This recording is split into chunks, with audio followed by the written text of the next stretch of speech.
Ézéchiel, chapitre 9. Puis il cria d'une voix forte à mes oreilles.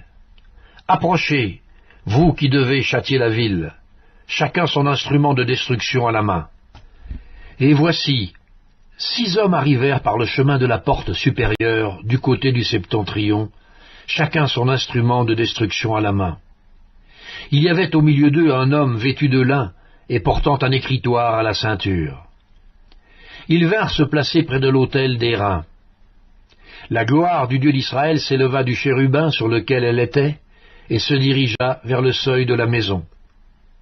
Et il appela l'homme vêtu de lin et portant une écritoire à la ceinture. L'Éternel lui dit, « Passe au milieu de la ville, au milieu de Jérusalem, et fais une marque sur le front des hommes qui soupirent et qui gémissent à cause de toutes les abominations qui s'y commettent. » Et, à mes oreilles, il dit aux autres, « Passez après lui dans la ville, et frappez, que votre œil soit sans pitié, et n'ayez point de miséricorde. Tuez, détruisez les vieillards, les jeunes hommes, les vierges, les enfants et les femmes. Mais n'approchez pas de quiconque aura sur lui la marque, et commencez par mon sanctuaire. » Ils commencèrent par les anciens qui étaient devant la maison.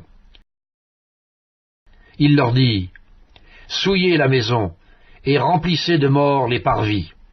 Sortez. » Ils sortirent, et ils frappèrent dans la ville.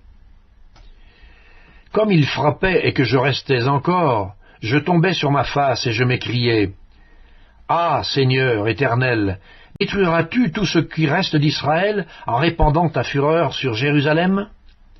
Il me répondit, « L'iniquité de la maison d'Israël et de Juda est grande, excessive. Le pays est rempli de meurtres. La ville est pleine d'injustice, car ils disent, « L'Éternel a abandonné le pays, l'Éternel ne voit rien. »